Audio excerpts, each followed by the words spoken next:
Marcus had seen many punishments before.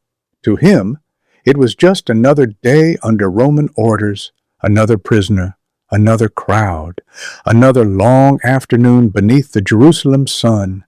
But years later, one face still refused to leave his memory, because that day he met a man he could never forget. Jerusalem was overflowing with people that morning. The streets were loud, merchants shouting, soldiers pushing through crowds, pilgrims gathering for Passover. Marcus walked through it all without emotion. That was what years in the Roman army had taught him. Do your duty, ask no questions. Then he saw the prisoner. The man looked exhausted, as though he had not slept all night. Dust covered his clothes. A crown woven from thorns rested on his head. And yet, there was something calm about him, something strangely peaceful. Marcus immediately noticed it. Most prisoners shouted in anger. Some begged, some cursed the soldiers. But this man stayed quiet, not weak, not defeated, just calm. The crowd around him was divided. Some mocked him, some cried openly, others simply watched in silence. Behind the prisoner, a sign was carried through the streets, "King of the Jews." Marcus almost ignored it. Rome had seen many men claim power before, but when the prisoner looked at him, Marcus felt something he could not explain. There was no hatred in those eyes, only sadness and kindness, and somehow that unsettled him more than anger ever could. Later, outside the city, the soldiers prepared the crosses. Marcus moved through the process automatically. He had done this many times before, but today felt different. The silence of the prisoner disturbed him. At one point, Marcus quietly asked, "Why don't you defend yourself?"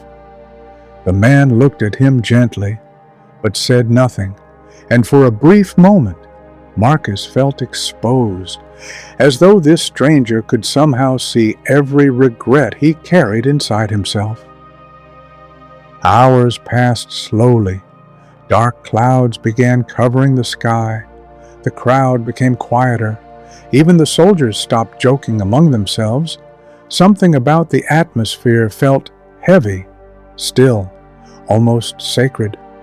Marcus had seen difficult days before, but never one like this.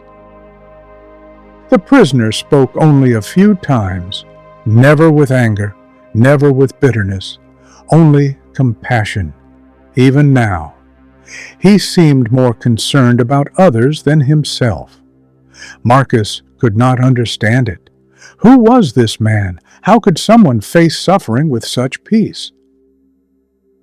Then suddenly, the ground trembled beneath them.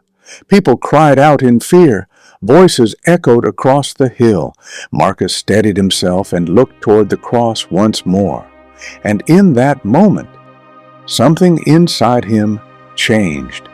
Not because of fear, but because deep down, he realized this was no ordinary man. There was something holy about him, something Marcus could not explain with training or logic or reason. Without thinking, the words escaped his mouth. Surely, this man was sent by God. But even after that day ended, Marcus could not move on. Years passed. Wars came and went. Rulers changed.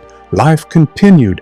Yet the memory of that man remained, not because of the crowd, not because of the storm, but because of the way he looked at people, with compassion, even toward those who misunderstood him.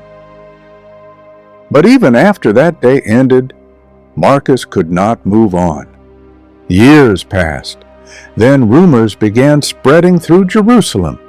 People whispered that the tomb was empty. Some claimed his followers had hidden the body. Others believed something miraculous had happened. Marcus did not know what to believe anymore, but one thought stayed with him again and again.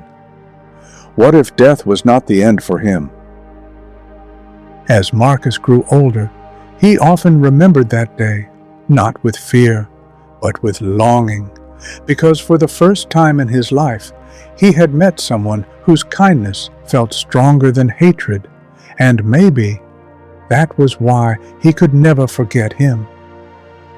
History remembers kings for their power, but the world remembered Jesus for his compassion, and sometimes one moment of kindness can stay alive in a human heart forever.